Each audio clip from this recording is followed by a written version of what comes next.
Okay, Pleasuredrome, are you in the house?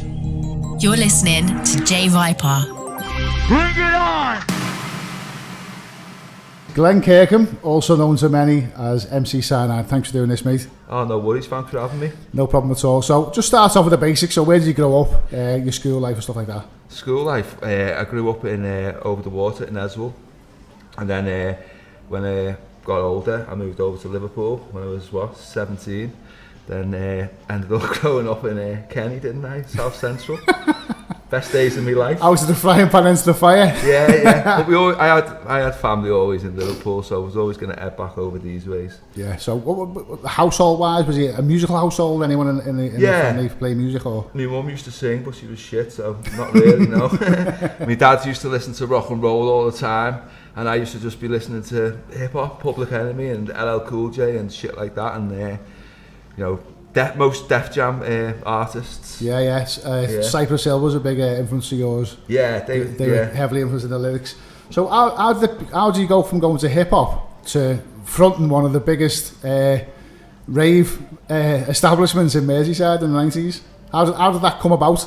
Or how did you get into MCing? Okay, so the best way to put it is I was always into like breakdancing and all that, and hip hop and like electros, and grew up on Beach Street and breakdance, and then there was no really any way to how can you put it? There was no way to have a career in like hip hop, rap. So the only way to do it was be an MC.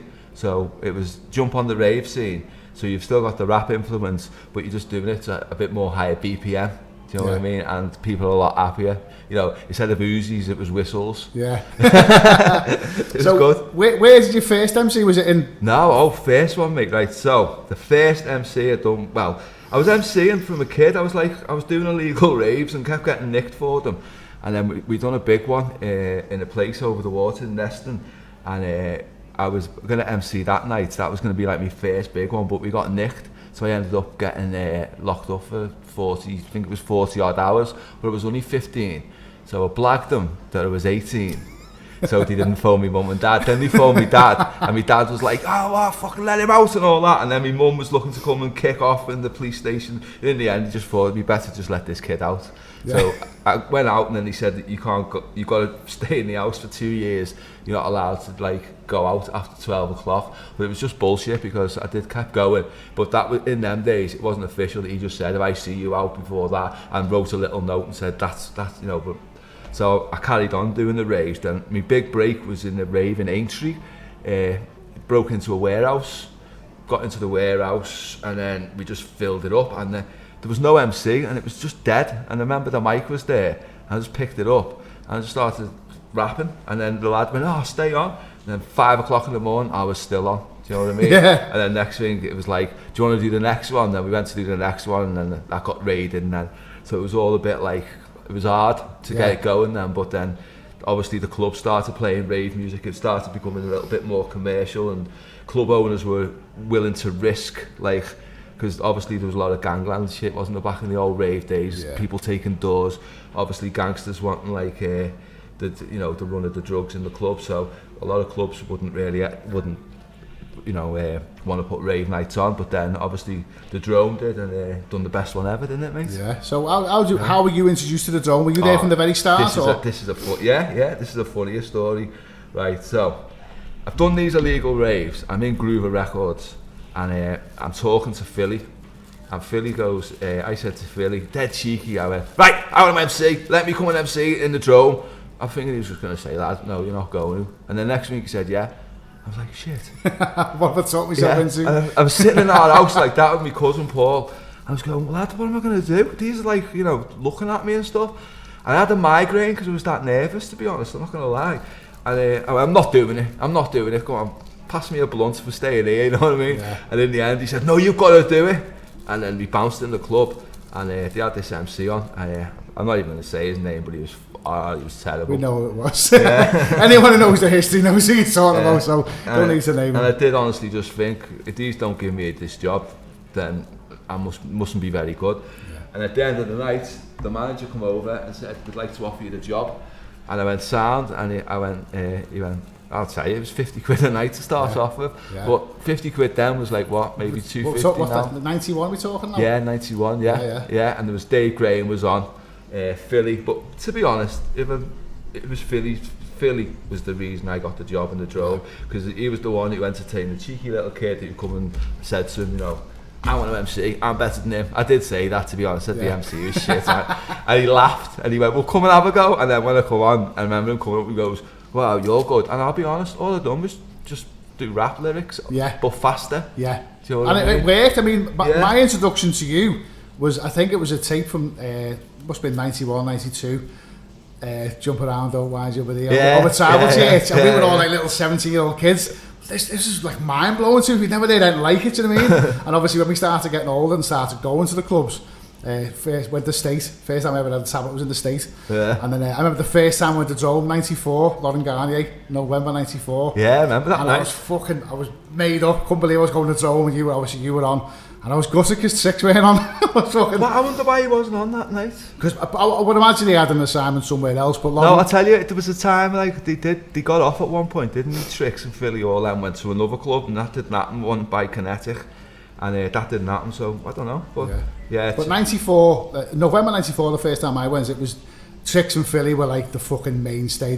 I mean, you bought the tapes and all that kind of stuff, and that's what you were looking for. They were the main people in there. So go back to Drome. So any backside, any background stories from the Drome? Anything funny? I've got a few fan questions at the end. I'll tell you the best one, right? My mum, she turned up. Oh mate, it was mad. I see my dad leaning in the bar, grabbing 3 cans of Red Stripe because I MC'd, he could do what he wants. The manager was laughing his head off, and then I was looking at my mum's raving on the dance floor, and I remember she took like this thing she had round her neck, tied it round her head, and she was dancing. But she didn't look out of place. And then her mate was dancing, but she looked totally out of place. And I was thinking, but all my eyes were just on my mum, just watching it, and I didn't need to worry because she went into the toilet. This is the funny bit, and this girl come up to her and goes, "You're undercover, aren't you?" And she went, "No." And she went, "You are." And my mum went, "No, I'm not." She went, "What are you doing here?" And she went, "I've come to see my son." Yeah. And then that was it. My mum had their lipstick on. Yeah. They were offering her. She said they were offering her these funny little white tablets. You didn't have one, did you? She was going, I was like 50-50. No, don't have none of them. So here's a question for you. I don't know if it's an urban myth or what. Yeah. Was it your auntie who worked in the cloakroom? No, it was our Rochelle worked in on the bar. On the bar, there was an older lady who worked in the cloakroom. No. And the myth was it was your nan or auntie. There you go, so that's quashed that one. I used to talk to her all the time. Yeah, I mean, I didn't have it. I remember your sister worked behind the bar. That's me cousin. I haven't got a sister. That was my cousin, Rash, Rochelle, yeah. She's a legend in herself, usually, like where the stage was, it was the left-hand bar. Yeah. All my mates used to get free beers off her. They'd be like, go over see Rash, he'll give you a. And she's just like, they are, man. So obviously the Drome closed, and I think it was New Year's Eve '97. Yeah. I was lucky enough to play in the Drome, but I see that as like Danny Williams beat Mike Tyson, but he didn't. He beat the man that used to be Mike Tyson. Do you know what I mean? Yeah. I played in the Drome, but I sort of didn't. I played there when it was way past its You played in the Drome, but I still played there. But you might have not played in it, but you was much a part of it because. Well, I was there because it was all the people who made the Drome. Yeah. It wasn't us DJs or MCs. You know, like the way you've got it now is like DJs. Oh, look at me, you know what I mean, and making out the superstars and all that. There's too much snobbery going on now. I mean, I've had people go, I can't believe how nice they are to speak to. Why the fuck wouldn't it be nice to you? Do you know what I mean? I've got a set of decks in the house. I'll be honest, I'll tell you why people say that, because I'll throw it in there. 75% of people who entertained in raves back in the day were arrogant bastards, mate. Yeah. And they all used to think they were this and they were that, and there was a small percentage who were dead sound. Yeah. And they're the ones who I got on with. No, I'm not going to call no names out, but some people used to rock up to that Drome like they were Michael Jackson. Then Carl Cox would rock up like he was your best mate. Yeah, and he was like Michael Jackson, wasn't he? Exactly, yeah. But I think, it got to people's heads, didn't it? I remember going to Drome. I think I'm going to say it was 95, it must have been. And I don't know whether there was some kind of a technical issue or whatever. Mike, DJ Tricks, for whatever reason, walked off the stage, stopped the set, walked off the stage, and whoever was doing the lights and the sound at the back, I imagine it was Howie. Remember Howie? Yeah. Put on a tape from the previous half an hour of a set, and obviously I was DJing at that point, so I was a bit more, you know, a bit more aware of what was going on. I was thinking, that's what he's just been playing there. And I know why he walked off now. So I'm going, so the crowd got a little bit restless, and everyone started like kind of jeering and booing. And he come back on, and I'll never forget this. I was talking about this today. You had a fucking job to do there because the crowd were fucking baying for blood, and I'm not just blowing smoke with your ass. You fucking tore the arse out of it that night, and I remember thinking, if anyone's going to drag it back, it was you. And I'll tell you what, mate, hats off, you got the crowd back. So what's the story there? So not going to go into too much detail, but he had a bit of beef with some lad who'd been friends with for a while, and the lad walked in the club, and Mike wasn't happy with him in there, so Mike just walked off. Really? Yeah, but it was a bit more to that, but it's not for me to preach about. But that's what I remember.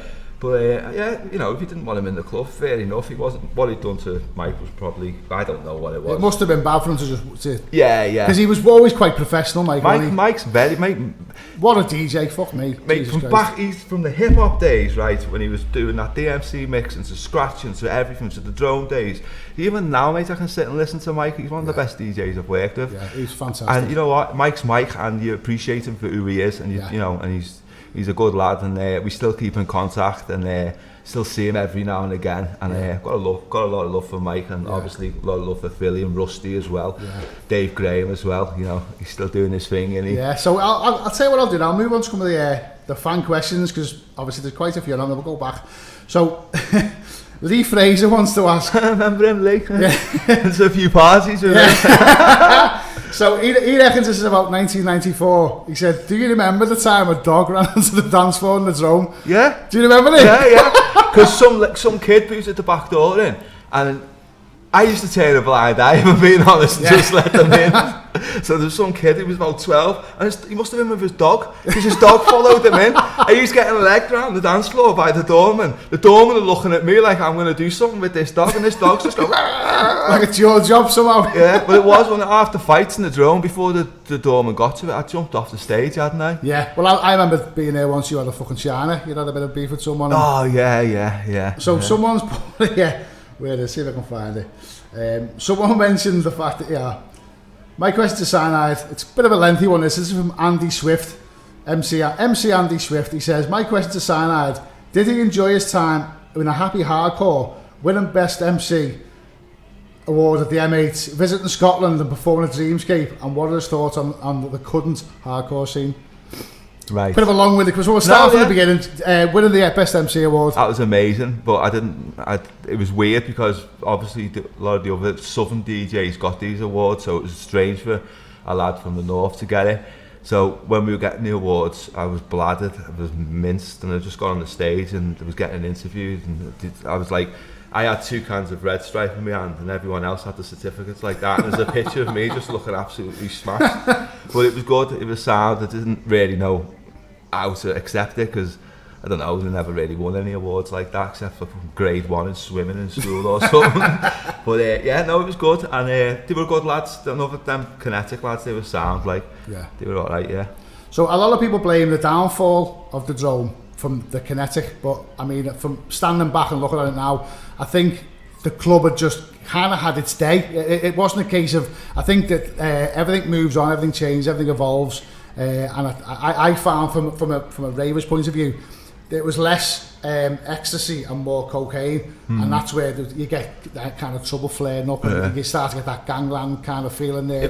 What happened was, Jay, right, it's a lot of people don't really know this, like, but the Drome was trying to go in the same direction as the Cream. The promoters in there were trying to like send it that way with like Carl Cox and all, like the the trance DJs, and the Cream suddenly said to like the DJs that we wanted, like Sven Vath, right, boom, you can't play anywhere else. The only place you can play is the Cream. So that then cut the link off to book them DJs. So there was only one way to go, and that was the hardcore scene. The hardcore scene then, it was fire, it was great, but it didn't have no longevity into it. It was a bit like you could see it was going to fall on its arse quicker than what it had, but it was probably the only way to go, and it was good. It was sad, I got a lot of good gigs out of it. Like, I'd done Dreamscape, I'd done a few Helter Skelters. It was just the way it went, but that wasn't my favourite time in the Drome. That's going to lead on to one of the questions someone's asked here. So what was your favourite era, the Dave Graham era or the Tricks era?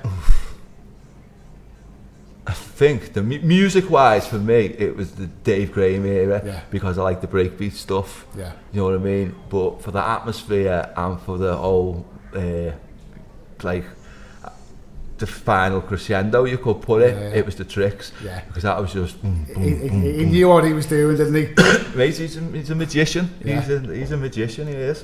Philly as well. Yeah. Very underrated. Like, you know, sometimes, like, back in the day, Philly had just play the songs and people would be like, what's this? And then a few weeks later it was an anthem, Little Bird. Yes. But I named Philly and Rusty Double Impact, didn't I? Yeah, that's right, yeah. So then them two playing together, I used to love that set. That was the set that I'd be like, and then you'd get like Dave Graham would come on, or after that Tricks would come on, but it just all worked. Every DJ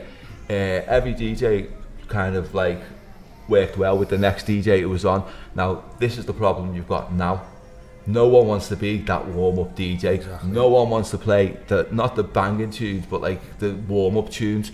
So what I find now when you go to gigs is you just come on and just boom, you know what I mean? And it's boom. The night's got to be programmed right to work out right. Yeah, shout out to Nibs and Steve Paddy because they both had it fucking nailed. Yeah, Steve Paddy was good, Nibs was good, and Nibs in the chill out room as well. But it's like everyone now, it's like no one wants to be that warm-up DJ. Yeah. So what I find at a lot of old school events that I play, that everyone's playing the big tunes at like 9 o'clock, and you're like, so when we done the Drome reunions, me and Ian Kenyon, obviously, who I couldn't have done it without, he was absolutely fantastic. You know what I mean? He's a good lad, he knows the score, he's got a good backbone on him, and so it was great doing them nights with him. And we'd sit down with the DJs and say, listen, you know, we want you to kind of play this. And it's not nice telling a DJ what to play, but it wasn't the fact that we were trying to be bossy, or it wasn't the fact that we were trying to tell them what to play. It's just we wanted the night programmed right. Yeah, and you don't get that anymore. I had this conversation today, obviously, especially with the hardcore scene now. You've got people playing at 180 BPM fucking Frenchcore at 9 o'clock. There's nowhere to go from that. It's only going to go to like fucking terrorcore, and then what happens then? It's got to go down, and you never want to see it dropping. It's going to be a terrible night. So obviously Dave Graham left the Drome. Did he actually leave to start the 051? Yeah, he left to start the 051, didn't he? Which was probably the best move he done. Good move for him, because look, you know, we're still DJing now, riding in on white horses and stuff. And how did they come out to get Tricks in? Oh, everyone, it was easy. As soon as Dave Graham was, everyone, if you into music, you know, Tricks was the best. Technically, at that time, one of the best DJs in the UK. He lived down the road, he knew his music, and he was a little whiz, and he knew how to program a crowd, and so he was just the natural choice. I think even if Dave Graham had carried on playing, Tricks would have come in on it. Do you know what I mean? So someone's asked a question here. When obviously you mentioned Ian Kenyon there with the Drome reunions, was there any particular reason why Dave Graham or Christian wouldn't get involved in them, or were they not involved? You know, did they not get invited? Or? Christian would have, but you know, no disrespect to Christian, we weren't doing that era. Yeah. You know, we didn't. It wasn't like we were. You know, we played like that Cold as Ice, and that wasn't. That, I'll be honest, that wasn't my type of Drome. Happy hardcore. Yeah, it was happy hardcore. It wasn't the early stuff neither. And you know, Christian done a great job as well. Enough respect to him, but and Dave Graham. I don't know, I asked him a few times, but I ain't begging anyone. I wasn't that desperate, you know what I mean? But he's more on the house scene now. So he was invited? He was invited a few times, I went to his wedding. You know, he's a good friend, Dave. You know, he's a really good friend. Like, I haven't fell out with no one. The only person I fell out with was, I'll be honest, was that Steady. You know, the lad who used to give the flyers out. And then suddenly he thought he was the manager, and then he didn't like me. He hated again, me. As kids, we thought he had a bit of authority. No, he didn't. It's mad, I know how it works out. He was just cocking the flyers. Yeah. You know what I mean? So after the Drome, where did you go from there? A couple of names that sprung to mind as Hard Shock and Impact. I remember Impact being the Super Club. Yeah, Impact. It was just run by gangsters. Was it? Like the end of the night, it was, you know, it was like buckets of money getting flowing around. It was just, that was when Liverpool Club land was probably Liverpool gangbanging land, you know. It was ruthless, it was ruthless. But you know, it was good to be a part of it, to just sit back and watch. But it was also, it got a bit disturbing sometimes, because everyone's got a bit violent. See, the way I look at it, right, is the rave scene, and it goes with like the way of life. 1 minute people are hippies and they want to love each other. Next thing, everyone wants to batter each other, like football violence, and then it'll go back to the hippie days, and it's just like a big circular. Yeah, that's what we've seen from being in the crowd in the Drome. The first time I ever went to Drome, like I said, I think I was 94, so I was 19, and the atmosphere was amazing. Everyone was your best mate, everyone was hugging you. And then after a while, when like the kinetic crowd had come in, there was more and more people like, do you want to buy any Charlie? Oh, I'm alright, mate. If they ask me, yeah, I'll ask it again. Yeah. And you're like, wow, that's not what we're used to in here. That's when people would come to clubs just to sell drugs. Yeah. Where in the early days it was the ravers who were probably selling the drugs, and they were only doing it to sort their mates out, not to make a profit. So gangland, clubland in Liverpool, Merseyside really spoils a lot of clubs. You look at the state. You know, Drome were getting whacked outside of it, and then you've got like boxing, mate, yeah, you know, and then you've got like you know, 5-1. You know, you heard about people getting absolutely battered and stuff, and you know, maybe that was the Drome just defending their ground. I don't know. I wasn't into all that, but you know, it got like that. And then there was the buzz. Remember the buzz, and that you know, that poor lad got killed outside. The bullet went through his mate, and you know, and all that, and it was just it was a hard place to be around Liverpool. Drome were different, but a different breed back then as well. Do you know what, mate? Yeah, not all of them, but they were. It was more based on profit margins than having a good time. And but then, you know, that's life, isn't it? It's like anything that's making money, people want a piece of the cake, so they will jump on it, and maybe they weren't the right people in some cases. Yeah, I mean, there was a lot of bullies on the door, but and again, speaking from the Drome, there was a lot of good fellas. I mean, I remember what was the mixed race lad? They're young. He was really young, and he was fucking sound as fuck. Sugar. No, Sugar was the boxer, wasn't he? Yeah. There was a young lad. Oh, Lewis. I know. Lewis, yeah. He was like a baby. When you look at him back then, he was about 18, wasn't he? The door, everyone in Drome to me was sound. Yeah. I got on with a lot of them because I wasn't a punter, was I? I was working there. But even as a punter, they were okay. Yeah, and that's the Drome did have some good dormant, but near the end, when like everyone was shooting each other, they had to get tighter. Do you know what I mean? And like, obviously, I think someone got killed in the toilets, didn't he, in the Drome? Oh, I don't know. Yeah. I remember that. Yeah. So obviously you had Impact, which was the super club, and then someone mentioned Ardshock. What can you tell me about that? Oh, shit. To be fair, he said it wasn't much good. Oh, shit, lad. Used to travel to Burnley, and there'd be about 100 and odd people, just like, and I'd try and do what I do in the Drome, and it just weren't ready for it. So what was the one above the 051? Where the sunrise is? Yeah. There was one there as well, wasn't there? That was alright, yeah. I can't remember what that was called, like, that was good, yeah. So moving on from the Drome, you're fronting the band now, aren't you?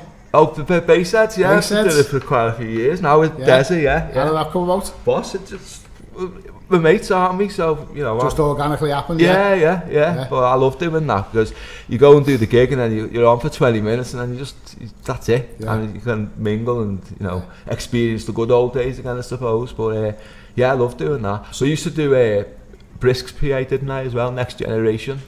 Oh, yeah. No one really knew about that, to be honest. Yeah, it was like a bit of a, you know, because it was always like Dreamscape, Helter Skelter, whatever. And then what other PAs? I've done a few other PAs, can't remember them, but they were the two that I enjoyed doing. Like from your days in the Drome, what are your highlights? Oof.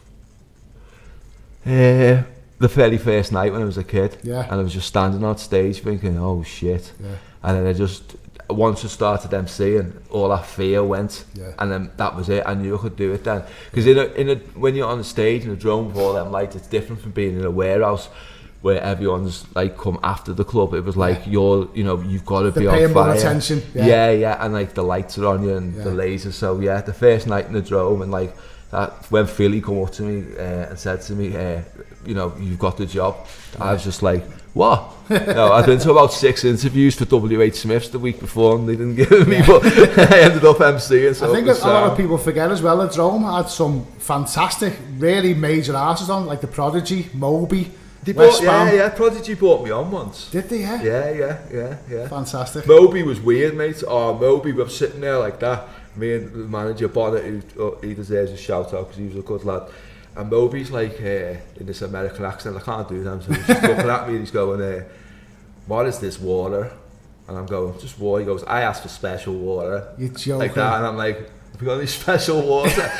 Lad, the water, right, was a Drome bottle, right?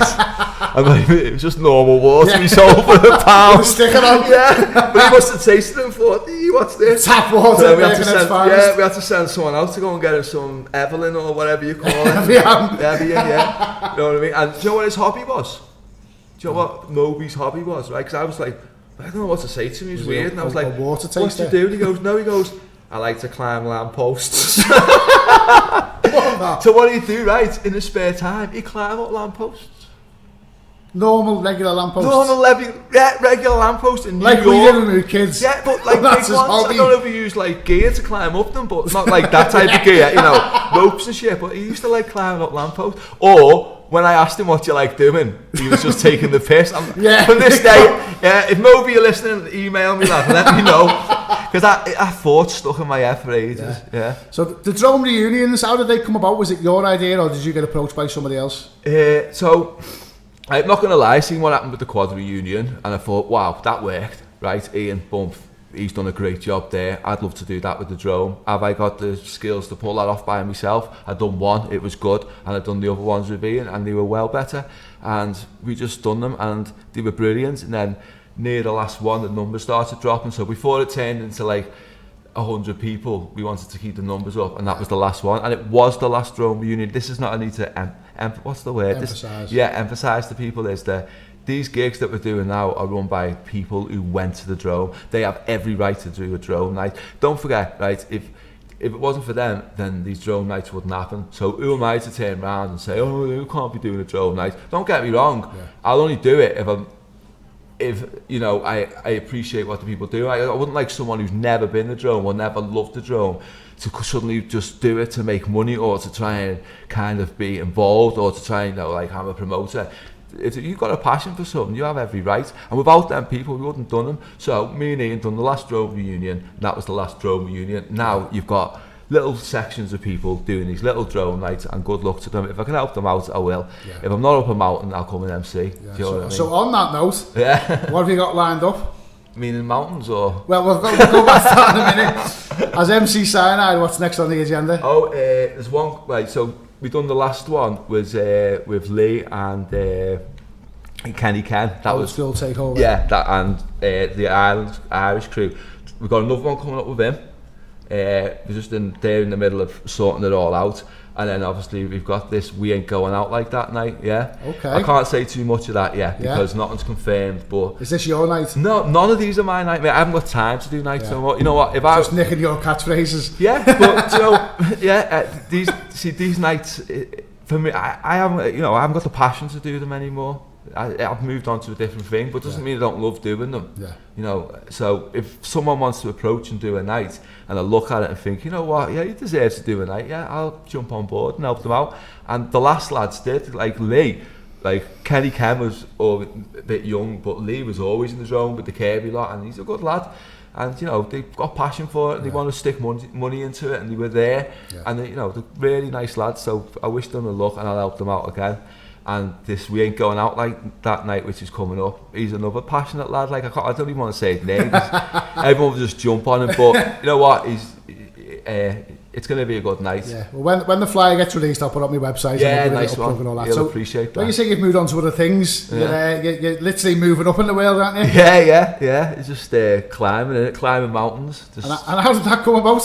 You just ran out of lampposts. Do you know what? Right, my mate's a bit of a shrink type of fella, and I was talking to him one day, and he was saying to me, "Do you know why you do that?" I went, "No," and he goes, "Because you've gone from one extreme right to another extreme." So I go by myself sometimes. He says, "You've gone from wanting to be isolated from wanting to be on the stage to wanting to be isolated to wanting to be like, you know, looking at getting up at 6 in the morning instead of dancing at 6 in the morning." It's just a change of lifestyle, but and it is the polar opposite because you've gone from like the noisiest environments to the quietest. Yeah, it's my life now though, I'm not going to lie, I love it. It's, you know, I obviously had the accident, didn't I, but that didn't stop me. I was climbing and I broke my back, my pelvis, my hand, my eye fell out. What else? I had to have a tube in me. Whoop whoop, you know, like that. That was the worst bit. He's pointing to his pee-pee. Yeah, and I had to get rescued in a helicopter, but you know, I met some good friends who rescued me, and you know, and I love them like family. So when was the accident? How many years ago was that? 4 or 5 years you mentioned ago. it rings a bell. I remember someone telling me that actually. Yeah, we were climbing down the ridge, and the ridge gave away, and the person I was with stood on something that they shouldn't have stood on, and then as it all come down, then I just got buried, but I was dead, mate. I really was dead, and then just see my daughter's face, and then just and then I had to grab my mate's leg and pull myself out, and break stuff, pulling myself out, Jesus and I shouldn't be here. Yeah. So, but that just made me want to go and climb. Yeah. I went to Morocco after that, and then done this one in Morocco with a mate, Justin. We just went off to Morocco and climbed this mountain in the winter. And once I'd done that and felt the buzz of being on top of that mountain in a storm, and you know, it's just what I do now. So just get in my van, go the weekend if I'm not working or I'm with the kids, go to the van, park up somewhere, climb a mountain, put my tent on it, look at the stars, do you know what I mean? And then come down and then just do whatever. You've got some sponsors now, haven't you, with regards to mountain climbing? Yeah. Well, Osprey sort me out, don't they? Like, they're good to me, yeah. Big shout to Osprey, happy days. Yeah, they're really nice people back there, you know, and they've helped me out, and then I think it's nice, you know, that some companies come on board and appreciate what you do, and they appreciate what I'm doing, so that's nice. Yeah, appreciate it. Okay, we'll go to another fan question now. Steve Baker wants to know, do you actually listen to any of the old Drome tapes, and if so, you don't listen to them at all? No, I'm not going to lie to you. I listen to hip-hop and rap music, mate. Now and again, like, I'll throw one on, or if we're out somewhere, like, in fact, the weekend, Saturday just gone, we just climbed the mountain, and then we went to this rave in the forests on top of a mountain, and like one of the lads I was with was going, didn't you used to do all that? So I said, yeah, and then I put it on, but I'd done a few techno and electro tracks after that as well. So like, I had a few releases after the Drome. I remember that, yeah. Yeah, and they done really well, but then they just lost the passion for it. So I don't really listen to it. Yeah.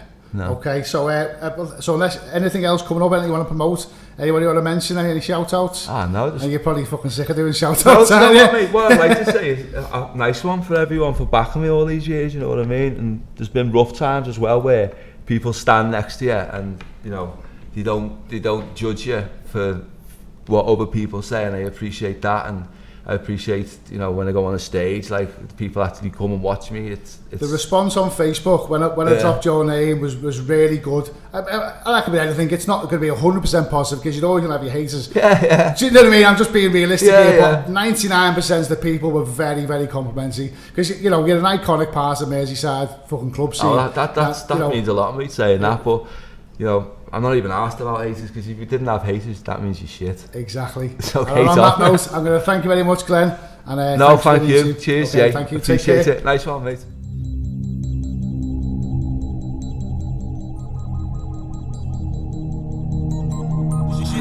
J Viper.